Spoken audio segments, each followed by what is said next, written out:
Bonjour, je suis Carrie Thibodeau, directrice nationale des programmes et des politiques publiques de la Fondation canadienne du Rhin. Bienvenue au webinaire Vaccins et santé rénale, ce qu'on doit savoir.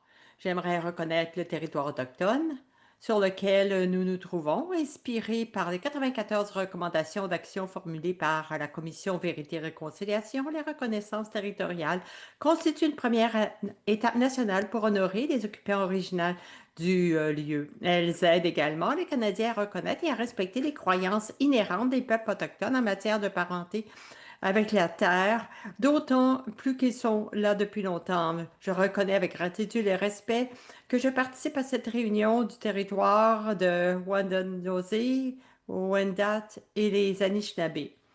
La Fondation canadienne du Rhin reconnaît l'oppression historique des terres, des cultures des peuples autochtones et nous nous engageons à aller de l'avant en partenariat avec les communautés des Premières Nations, des Inuits et des Métis dans un esprit de réconciliation et de collaboration. Nous vous incitons à participer, à partager le territoire sur lequel vous êtes. Nous aimerions remercier les commanditaires pour la série de webinaires 2025.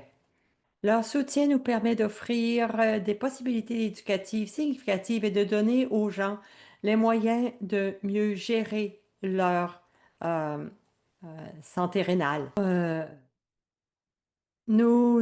Vous accueillons vos questions pendant toute la durée de la session pour partager de l'information fondée sur la science et les pratiques au Canada. Soyez respectueux pour que tout le monde se sente à l'aise de participer. Euh, nous, nous allons les suivre. Le contenu vise l'information générale. Pour des questions sur votre santé en particulière, consultez un professionnel de la santé. Merci beaucoup. Maintenant, j'ai le plaisir de vous présenter les panélistes d'abord. Nous avons Anisha Chandini est pharmacienne avec une formation en biochimie et un diplôme de la pharmacie de l'Université Dalhousie. Elle a terminé son internat en pharmacie à l'hôpital d'Ottawa en 2021 et a commencé sa carrière en chirurgie orthopédique avant de consacrer sa passion pour la médecine de la transplantation rénale. Depuis 2023, Shani travaille à la clinique ambulatoire de transplantation rénale du Centre des sciences de la santé QEII, où elle soutient les soins aux patients et le programme de transplantation multiorganique. Elle est aussi dans la recherche sur la transplantation et l'élaboration de protocoles. Véritable euh, résidente des Maritimes, elle aime la nourriture, la vie au bord de la mer et aime faire progresser la transplantation rénale. Heureuse de vous avoir aujourd'hui. Ensuite, nous allons passer à travers nos présentateurs. Dr. Deepali Kumar est professeure de médecine à l'Université de Toronto et directrice du service des maladies infectieuses liées aux transplantations du Centre de transplantation Anne Gira à Toronto. Ses intérêts cliniques et de recherche portent principalement sur les infections chez les receveurs de greffe, notamment l'impact des virus et des vaccins sur les populations transplantées, en particulier la COVID-19. Dr. Kumar a publié plus de 250 articles scientifiques et encadré de nombreux stagiaires. Elle est actuellement présidente sortante de l'American Society of Transplantation, présidente du comité de l'Association canadienne de normalisation sur les cellules, les tissus et les transplantations organes. Merci beaucoup d'être avec nous, Dr. Kumar. En dernier lieu, Anne Huang célèbre les 8 semaines qui ont suivi sa greffe de rein réussie.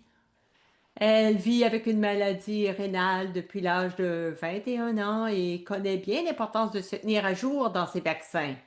Cependant, maintenant qu'elle a un nouveau rein, elle trouve plus compliqué de s'y retrouver dans le monde des vaccins en tant que patiente transplantée. Alors, on va parler de ça plus tard. Anne vit dans la forêt boréale du Yukon avec son mari Ben. Elle aime faire du bénévolat en tant que membre du conseil d'administration de la branche de la Fondation canadienne du Rhin en Colombie-Britannique et Yukon. Là, vous êtes à Vancouver. Merci beaucoup. Vous êtes en pleine convalescence de votre chirurgie. Magnifique. Alors maintenant, nous allons entrer dans le vif du sujet. Je vais inviter Chandani de parler des vaccins. Qu'est-ce qu'on doit savoir? Merci. Merci, Kate, pour cette magnifique présentation. Merci à tous de vous joindre à nous aujourd'hui. Comme pharmacienne dans le domaine de la transplantation, je parle de ça tous les jours avec ma patiente. Je suis heureuse d'être ici pour parler de cette information avec vous également. On va plonger directement dans ce que les vaccins font, comment ils fonctionnent. Certaines, vous savez bien que les vaccins préparent votre système immunitaire à lutter contre les infections. Elle déclenche la production d'anticorps capables d'identifier et d'attaquer les germes. Pour ceux d'entre nous qui connaissent pas ce que c'est un anticorps, c'est une protéine qu'on a dans le système immunitaire. Ces protéines peuvent être déclenchées rapidement en cas de présence d'un germe. Ça prévient les maladies de plusieurs façons. Ça nous prémunit contre l'infection, mais ça gère aussi la réponse aux infections. Nous allons parler beaucoup d'informations sur les vaccins aujourd'hui. Par contre, c'est toujours important de suivre les conseils et les recommandations de votre équipe médicale pour déterminer quels sont ceux qui sont appropriés pour vous et à quel moment. Oui, nous avons en fait un petit sondage. Allez-y, ceux qui ont de l'IRC présentent un risque plus élevé de grippe grave. Est-ce que vous voulez répondre oui ou non? Les patients atteints de maladies rénales chroniques sont exposés à un risque accru de grippe grave. Oui, une très grande majorité de répondants ont dit oui. On va certainement l'aborder, ce sujet, dans la présentation. Voici un schéma qui montre ce que viens de vous dire. Pour ceux d'entre vous qui ont besoin d'une aide visuelle pour mieux comprendre, vous voulez voir qu'il y a des occurrences de présence de germes dans le vaccin. Et quand recevez le vaccin, ça contient donc un germe affaibli ou inactif qui aide à produire des anticorps avant le contact avec le germe actif parce que nous avons des anticorps qui se développent, comme je l'ai dit, la réponse est plus rapide et aussi on réduit le risque d'infection grave. Nous avons un autre sondage. Les patients ayant reçu une greffe peuvent recevoir des vaccins vivants. Oui ou non? La majorité a dit non. Comme je l'ai dit, on va y élaborer cette question plus tard. Les vaccins sont classés en deux types. Le premier, c'est les vaccins non vivants. Et ces vaccins, en fait, utilisent un germe inactif ou non vivant. Parfois, c'est des fragments d'un germe pour produire des anticorps capables de combattre le germe réel lorsqu'il le rencontre. C'est ce type de vaccin qui est le vaccin contre la grippe, anti-pneumococcique. Alors, ceux dont on parle aujourd'hui, c'est les vaccins non vivants. Et il y a différents types aussi de vaccins non vivants. Moi, ce que je peux vous dire de mémoire, beaucoup d'entre vous, peut-être, vous connaissez les vaccins vivants atténués, les plus courants. Deuxième type de vaccin, comme j'ai dit, c'est le vaccin vivant atténué qui contient une forme affaiblie ou atténuée d'un germe actif ou vivant. Ces vaccins créent une réponse immunitaire forte et durable. Par exemple, le vaccin contre la rougeole, les oreillons, la rubéole. Mais ces vaccins ne sont pas recommandés pour les greffés du rein ou ceux qui ont des maladies chroniques rénales.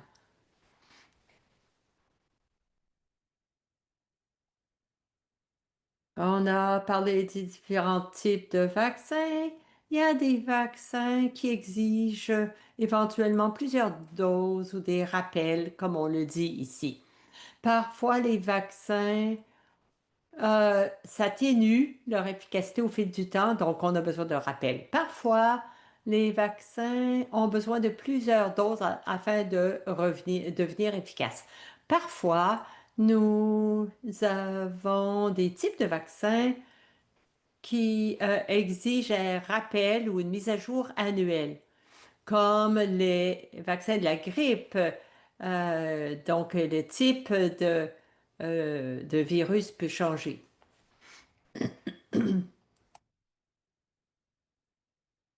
Beaucoup d'entre vous, vous vous demandez l'efficacité, l'uniquité des vaccins. Les vaccins sont sûrs et efficaces pour les personnes atteintes d'une maladie rénale. Tous les vaccins disponibles aujourd'hui sont approuvés par Canada. Ils ont passé à travers des études poussées. Les personnes atteintes de maladies rénales peuvent présenter des effets secondaires plus fréquents ou plus longs après la vaccination. Et ces effets secondaires, ça peut inclure douleurs, éruptions cutanées, rougeurs au site d'injection, des douleurs musculaires ou articulaires, gênes, maux de tête, ainsi qu'une légère fièvre ou des frictions. Les effets secondaires graves sont rares et doivent être discutés avec votre équipe soignante avant la vaccination. C'est toujours une bonne idée de poser des questions dans tous les cas.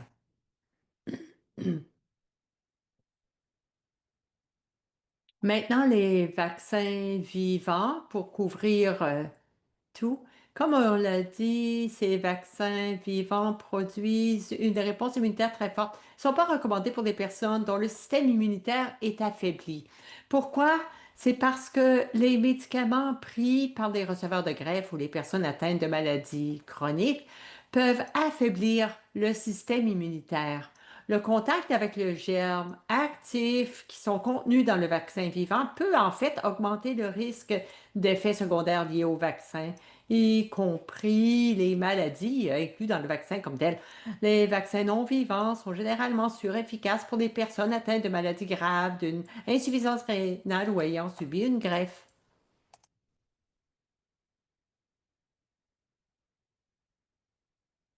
Vous vous demandez peut-être quel genre de vaccin on devrait donner à ceux qui souffrent de maladies rénales. Pour ceux qui ont des maladies rénales, à toutes les étapes, peuvent recevoir le vaccin de la grippe, le vaccin contre la COVID-19, le vaccin contre la pneumocoque, le vaccin contre le virus respiratoire syncytial. Outre cela, en plus de cela, il est recommandé que les personnes dialysées ou transplantées reçoivent aussi le vaccin contre l'hépatite B, la série, et aussi le vaccin contre le zona. Nous avons, ceci étant dit, une autre question pour vous. Quel est votre principal obstacle à la vaccination? Choisissez une des réponses suivantes. Nous avons différentes réponses. Certains, la majorité ici, ont parlé d'informations conflictuelles. Il y en a qui ont parlé d'accès et d'autres coûts pour la couverture. Les effets secondaires et quelques-uns ont parlé du calendrier des traitements de dialyse. Ce sont toutes des réponses valides et on va essayer de répondre à vos préoccupations aujourd'hui.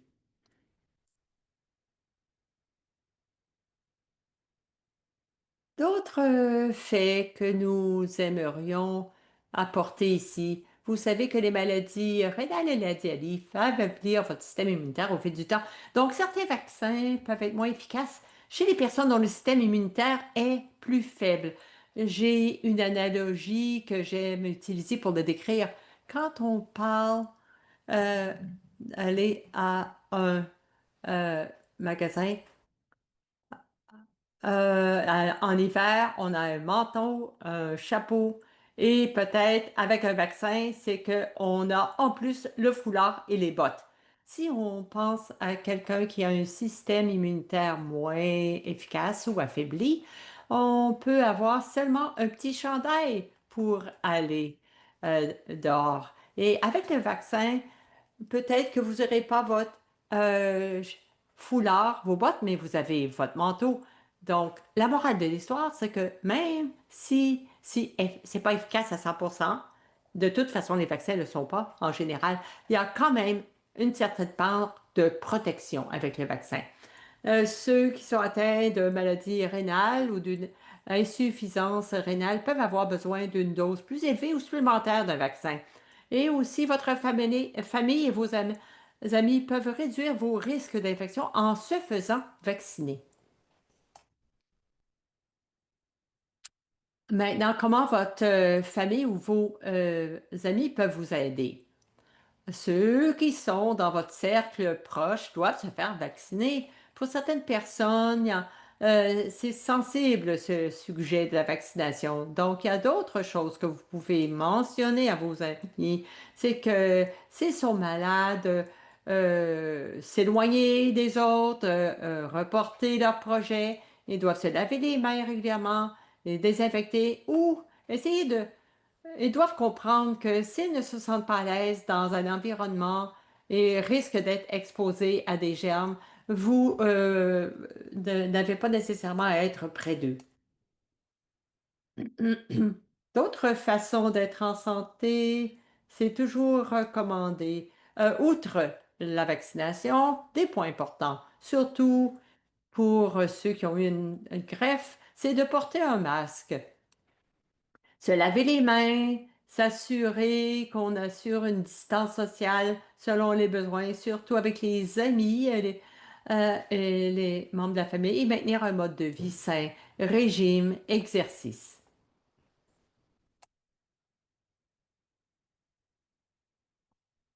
J'ai quelques trucs aussi que j'aimerais partager avec vous. Concernant les vaccins que vous avez reçus, certaines provinces ont un carnet électronique ou un système qui énumère les vaccins qui ont été donnés par les professionnels. Mais c'est toujours une bonne idée de que vous sachiez vous aussi les vaccins que vous avez reçus. Notez dans votre calendrier les dates des vaccins saisonniers. Si vous savez que chaque année vous voulez avoir le vaccin contre la grippe, mettez-le sur le calendrier pour ne pas oublier.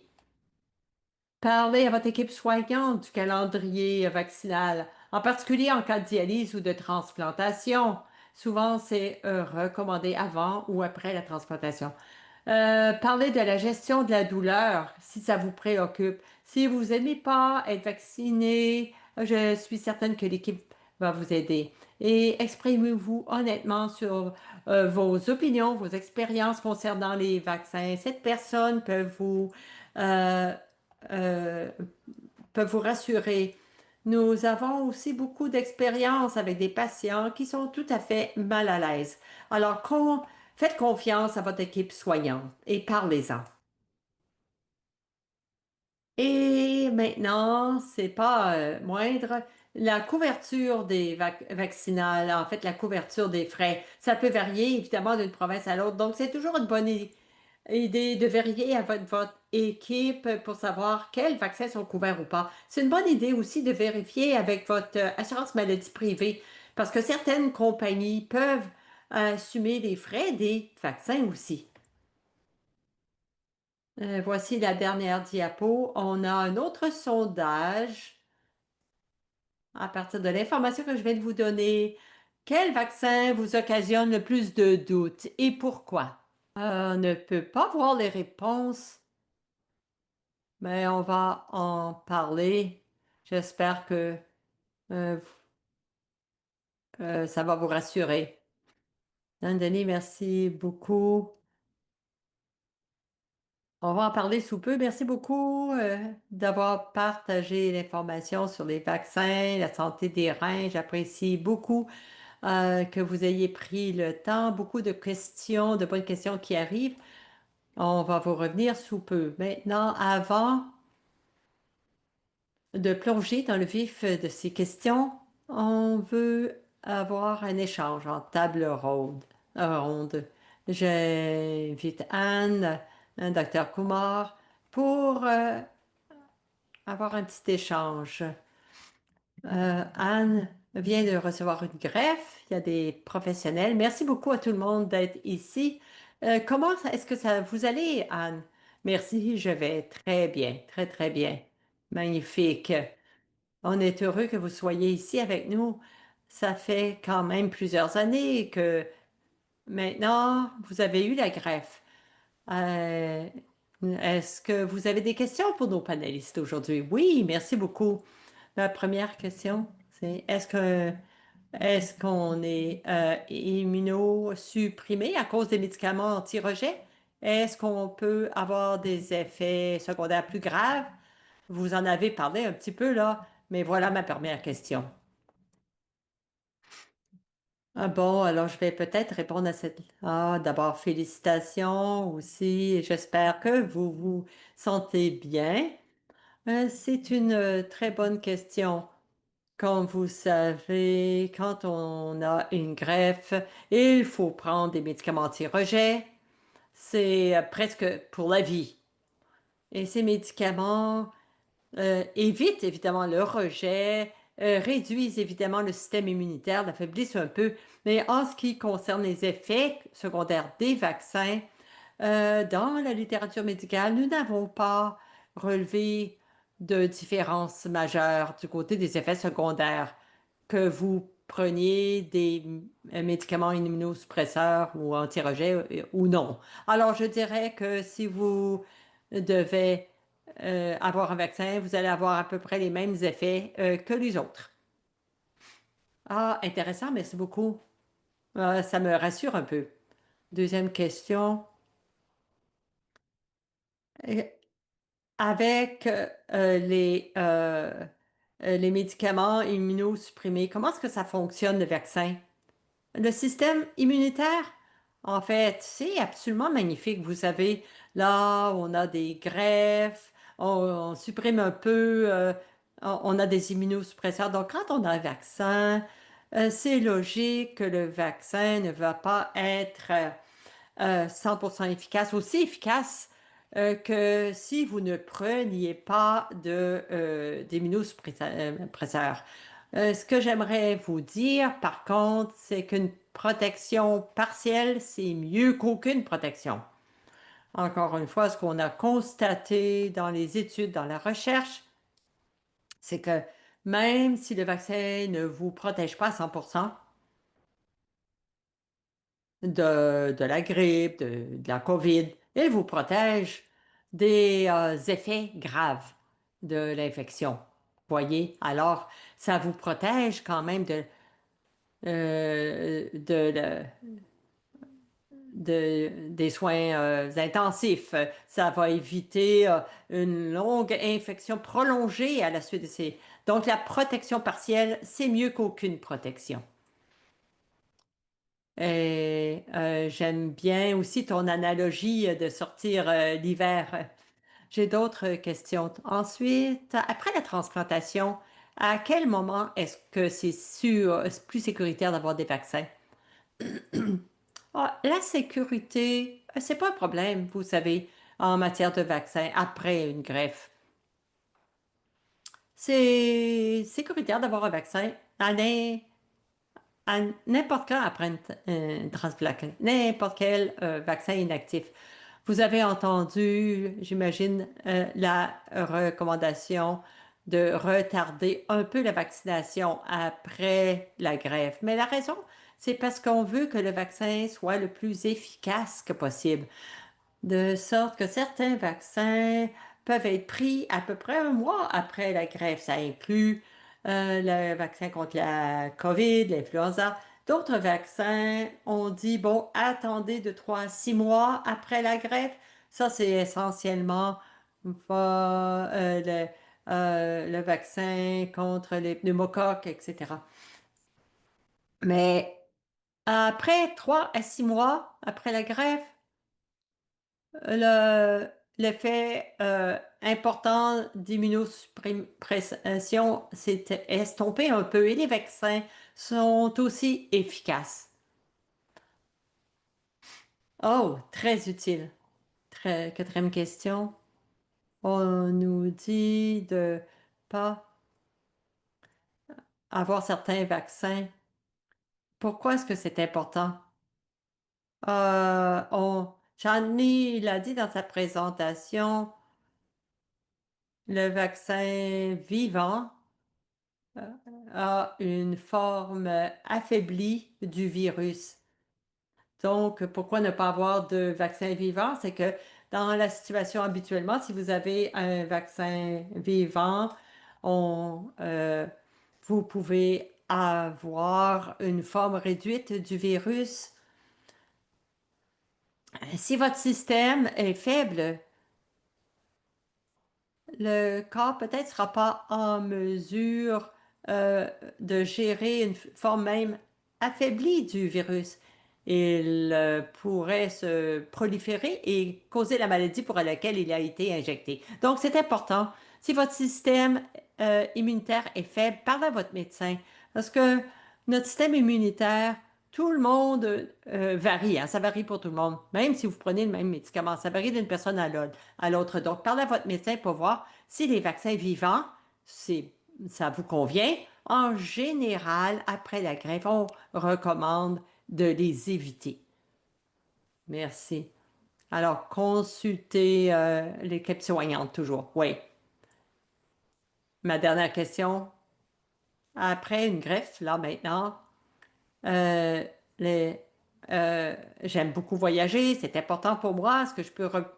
Certains pays exigent certains vaccins. Quand je vais planifier des voyages, qu'est-ce que je dois faire? Ouais, ça c'est une excellente question et je suis certaine que quand les gens auront fini la dialyse, c'est la première chose qu'ils voudront faire, voyager et sortir. C'est fantastique de pouvoir voyager. Mais il faut être en sécurité, hein, quand on voyage, évidemment.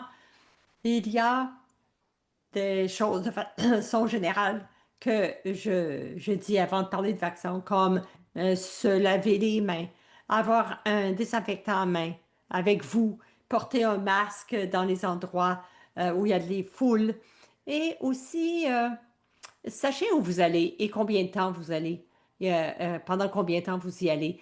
Assurez-vous qu'il y a aussi pas loin des soins médicaux que vous pouvez recevoir parce qu'il peut arriver quelque chose d'imprévu. Il faut que vous soyez près de clinique et transportez toujours vos médicaments avec vous, la bonne quantité de médicaments dont vous avez besoin. Et en ce qui concerne les vaccins,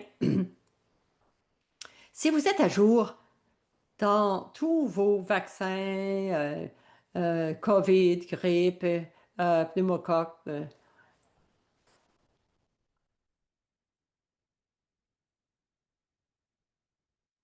la varicelle, etc. Certains auront des exigences plus particulières, pas comme en Asie du Sud-Est, il faudra prendre le vaccin contre la typhoïde. C'est un exemple.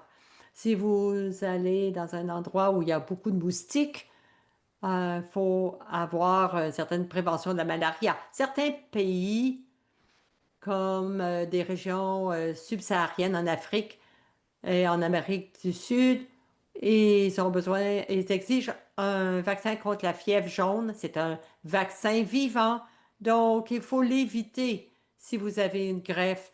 Je pense que ça, c'est très important parce qu'il y a des pays où, en fait, vous avez besoin de la preuve de vaccin à la fièvre jaune pour entrer. Et si vous pouvez avoir ce vaccin, vous avez besoin de remplir un formulaire d'exemption. Donc, c'est très important de demander à votre médecin, leur dire où vous allez pour qu'il vous donne des conseils exactement. Est-ce que vous avez besoin d'un formulaire d'exemption? Et même une clinique de voyage. Les cliniques de voyage sont très bonnes aussi, vous savez, elles savent exactement ce que chaque pays exige. Et évidemment, chaque pays est différent. Donc, c'est très important de prévoir tout cela avant de partir. Chanteny, est-ce que vous avez autre chose? Oui,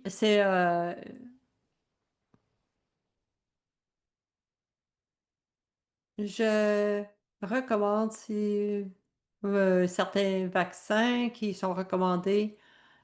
faites tous les vaccins au moins 2 semaines avant le départ. Parce que certains vaccins ont besoin de plus d'une dose. Donc, planifiez quelques mois d'avance. Je sais, pour certains voyages, c'est plus difficile que d'autres. Mais si vous allez à l'extérieur du pays, vous savez, une petite idée quand vous allez quitter.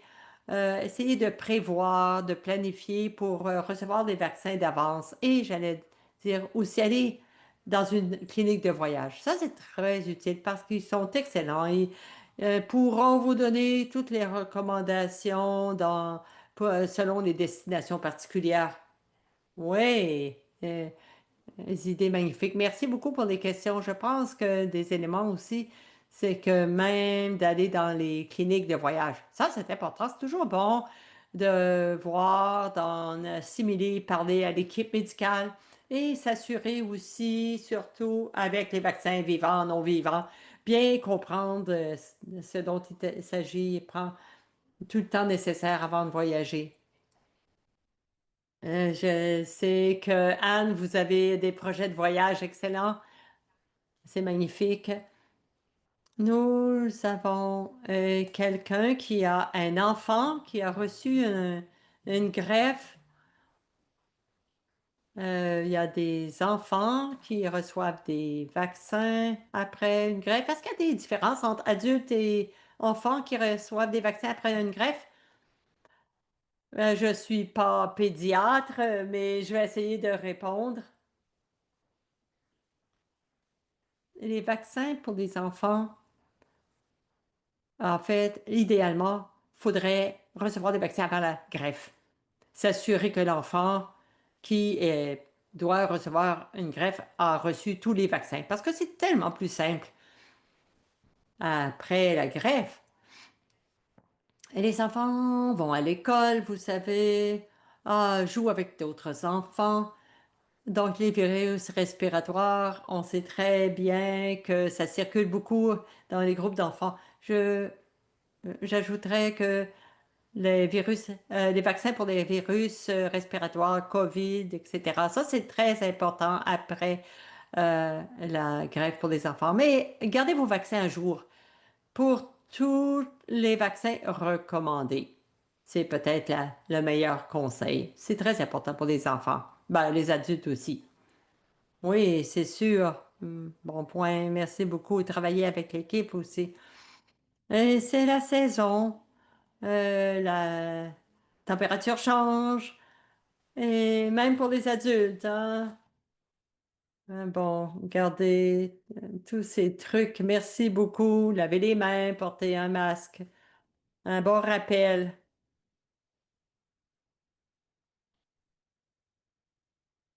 On a. Merci beaucoup. Avant de passer à la période de questions-réponses, pour ceux qui euh, vivre avec la dialyse, vous avez parlé des vaccins. À quelle fréquence est-ce qu'on doit les faire? Est-ce qu'il y a des rappels nécessaires pour ceux qui ont des maladies rénales? Chandini? Euh, oui, je peux commencer. En grande partie, on recommence d'un de suivre les calendriers généraux proposés par Santé Canada. Par exemple, avec le vaccin grippal qui sort à chaque année, on recommande de le prendre chaque année. Pour ceux qui ont une maladie plus avancée, peut-être qu'on recommande de les prendre 2 fois par année. Moi, je le recommande pas dans ma pratique, mais il y a certains médecins qui pourraient aussi le recommander. Aussi, avec le vaccin de la COVID, pour les patients qui ont un système immunitaire affaibli ou une maladie rénale avancée, c'est recommandé d'avoir le vaccin pour la COVID 2 fois par année. 2 fois par année. Donc, une fois au printemps, une fois à l'automne. Mais ça varie aussi à savoir si la personne a déjà eu l'infection à la COVID dans cette période-là. Chaque province, peut-être les recommandations varient, mais il y a une période d'attente entre avoir l'infection et la reprise des vaccins. Donc, consultez votre équipe médicale à ce sujet-là. En ce qui concerne les autres vaccins, le vaccin de la varicelle, on suit aussi le même calendrier, même chose pour ROR et aussi l'hépatite B. Ça peut être très spécifique par rapport à la série pour la dialyse. Et on fait absolument la même chose aussi pour les patients qui ont reçu une greffe. C'est peut-être légèrement différent pour la population alors générale. Consultez l'équipe pour connaître les calendriers.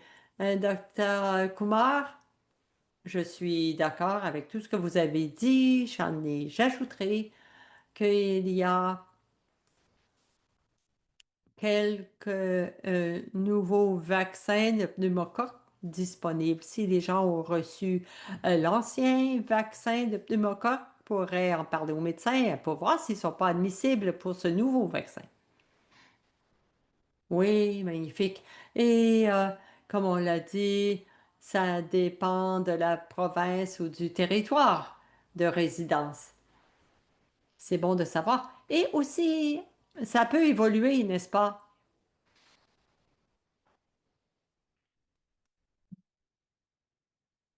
Si je commence une dialyse ou si je vais subir une greffe, on a dit qu'il y a certains vaccins que je devrais recevoir d'avance. Et j'essaie de me rappeler, il y a 8 ans, qu'est-ce que c'était? Mais Anne, peut-être a ça présent à l'esprit. Quels ceux qu'on doit prendre avant la dialyse ou la greffe? Qu'est-ce qu'on doit faire d'avance? Docteur Kumar? Oui. Je pense que ce sont tous les vaccins que j'en ai à mentionner. Euh, Autant que possible, être à jour dans tous les vaccins.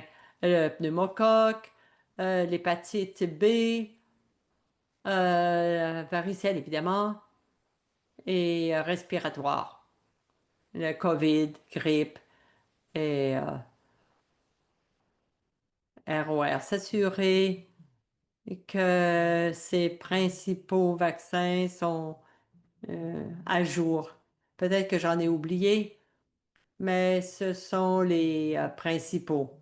Si vous êtes au milieu de la vaccination, l'hépatite V, on a besoin de 2 ou 3 doses. Si vous êtes dans votre série de vaccination et vous avez tout à coup une greffe, vous pouvez compléter la suite des vaccins après la greffe. Ouais, magnifique de garder ça en tête. Ceux qui sont sur la liste, on ne sait pas quand on va recevoir l'appel. Alors, c'est bon de garder en tête que ça peut se poursuivre après. On a parlé des vaccins vivants, du fait que c'est pas recommandé quand on a une réponse immunitaire affaiblie. Avant la dialyse et avant la greffe, c'est important d'avoir le plus de vaccins vivants. Maintenant, pour ce qui est de la greffe, je suis pas certaine parce que je ne travaille pas avec cette population, mais la recommandation, c'est combien de temps avant la dialyse. Peut-être que ça change selon le centre, mais en général, on recommande d'avoir les vaccins vivants au moins 4 semaines avant de recevoir l'appel. Bon, c'est toujours bon. Si vous êtes en train de recevoir des vaccins, essayez d'en avoir le plus possible de ces vaccins vivants avant la greffe. Si vous avez peur de recevoir l'appel bientôt. Oui, il faut noter, c'est ça l'important, noter tous les vaccins parce que ça se présente pas tout en même temps. Donc, comme patient, moi-même, c'est important. Il y a des moments où peut-être il y a quelqu'un qui a vos niveaux et tout ça.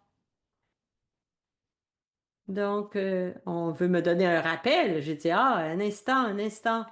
J'ai envoyé un message à mon équipe. Je veux juste vérifier. Est-ce que c'est possible? Est-ce que je... Ils m'ont dit, oui, non, non, non, pas de vaccin vivant. Parce que c'est pas tout le monde qui est à jour selon votre euh, cheminement de soins. Alors, soyez au courant vous-même. C'est important d'être à jour. C'est un exemple, même depuis 3 ans.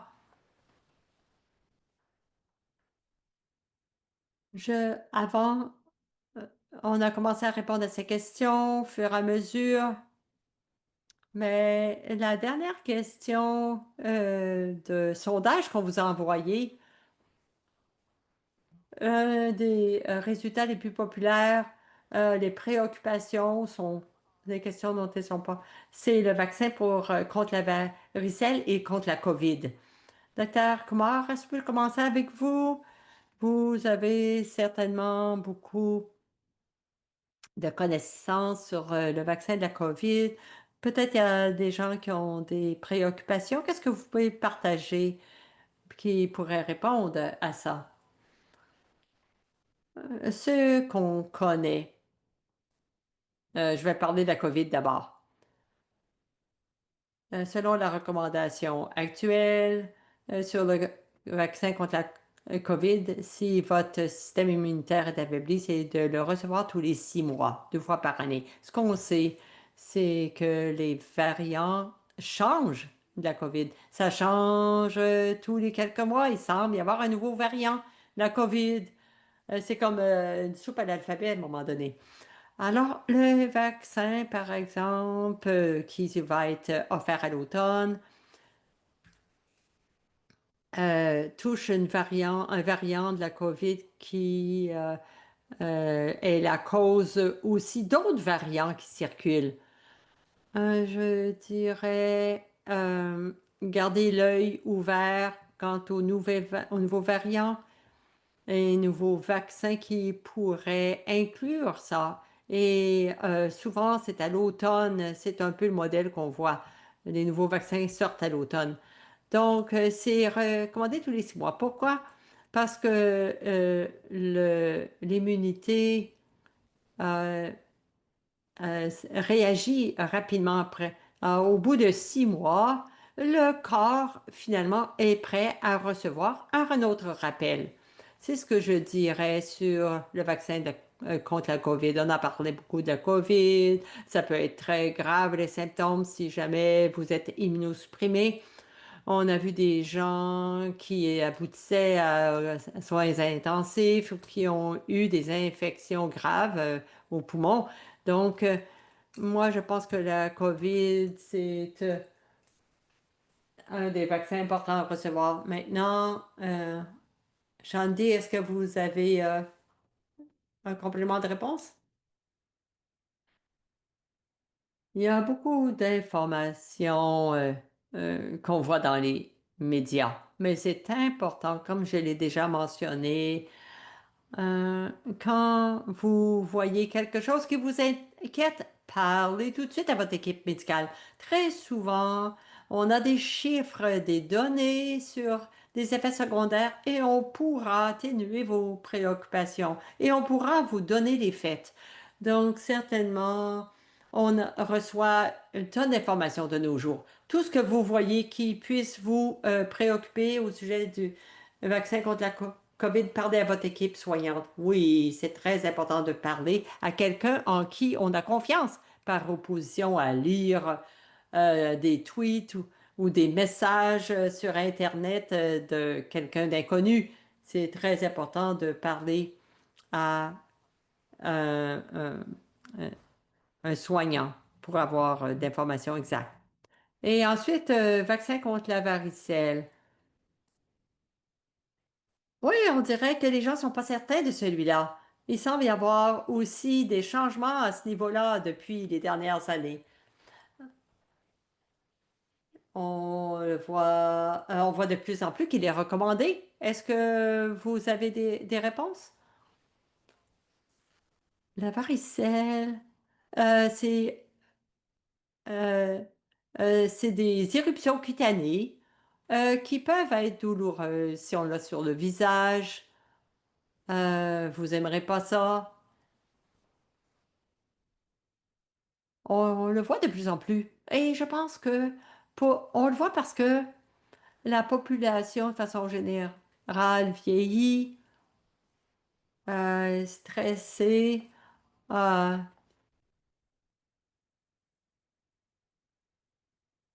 Euh, il y a eu du stress à cause de la COVID. C'est très important d'obtenir ce vaccin contre la varicelle parce que il y a, disons, autour de 2000, 2007, 2008, le vaccin vivant contre la varicelle a été approuvé au Canada. C'est un vaccin qu'on pouvait obtenir avant une greffe, mais on pouvait l'avoir aussi après la greffe. Donc, euh, en 2017-2018, il y a eu un vaccin non vivant approuvé contre la varicelle. Et maintenant, il est très efficace pour prévenir la varicelle. Et c'est le vaccin qui est maintenant recommandé pour tout le monde. Il est recommandé pour tous les adultes. Il comporte 2 doses. Mais jusqu'à maintenant, vous avez besoin que ces 2 doses. Vous n'avez pas besoin de renouveler à chaque année ou chaque 5 ans, 5 ans. Non, non. Voilà le vaccin euh, recommandé contre la varicelle qui peut être euh, euh, très, très grave. Des commentaires? Pour la plupart de mes vaccins, hein, l'obstacle, c'est le coût, malheureusement, du vaccin contre la varicelle. Je vérifiais si vous devrez débourser. Et il peut être cher aussi, ça dépend où vous êtes. Notre gouvernement en Nouvelle-Écosse le couvre maintenant pour les adultes de plus de 65 ans. Peut-être que vous avez un système de couverture ou, comme je l'ai dit, peut-être la compagnie pharmaceutique ou votre assureur privé pourrait le couvrir. Vérifiez pour celui-là et soyez honnête.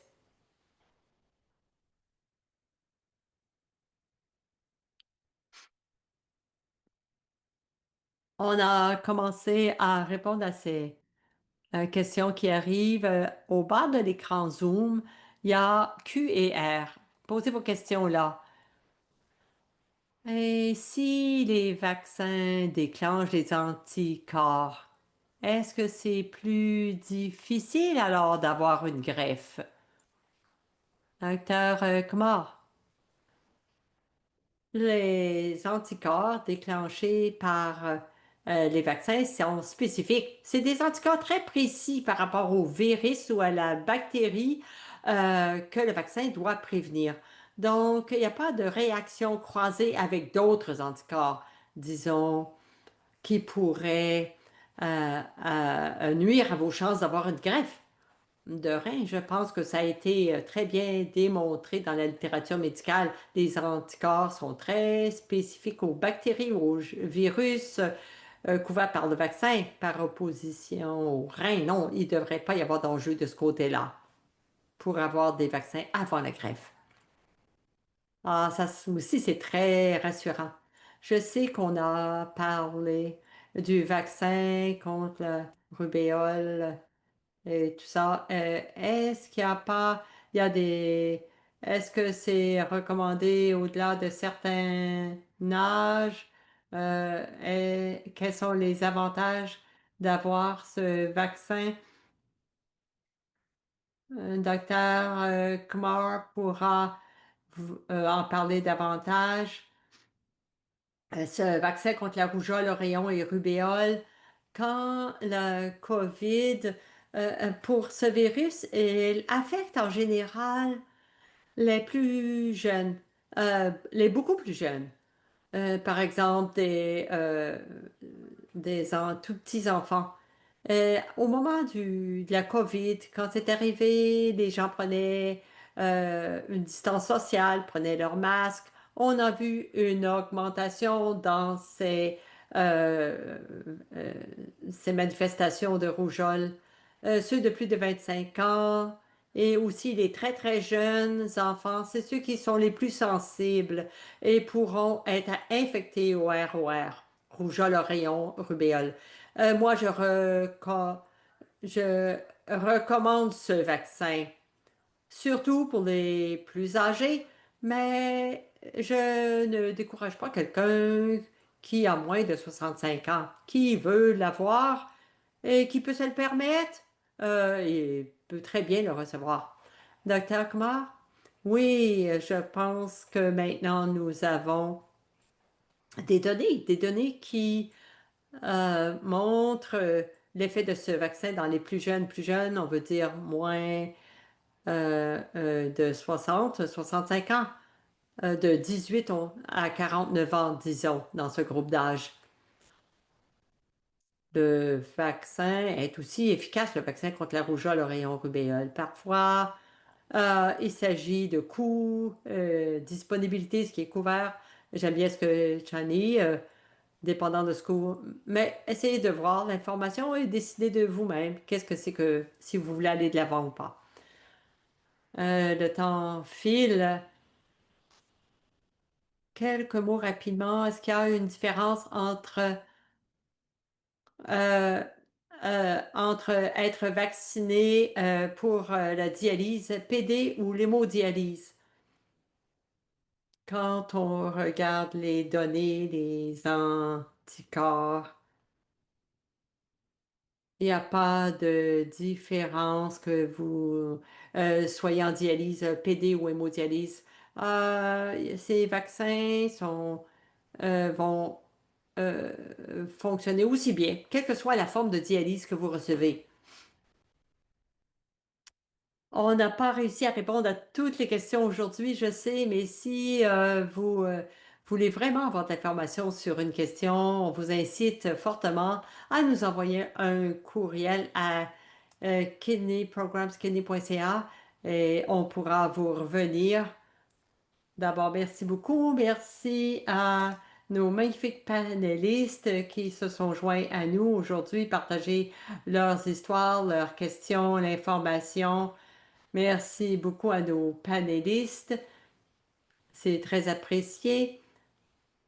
La Fondation du Rhin euh, s'engage à donner de l'information et de l'éducation sur les maladies rénales par nos bureaux régionaux. On donne du soutien, des conseils sur l'accès aux services dans le système de santé pour aider avec les soutiens pour les pères. Alors, n'hésitez pas si vous avez d'autres questions, si vous souhaitez parler à quelqu'un dans votre communauté ou si vous souhaitez accéder à d'autres ressources et documents éducatifs.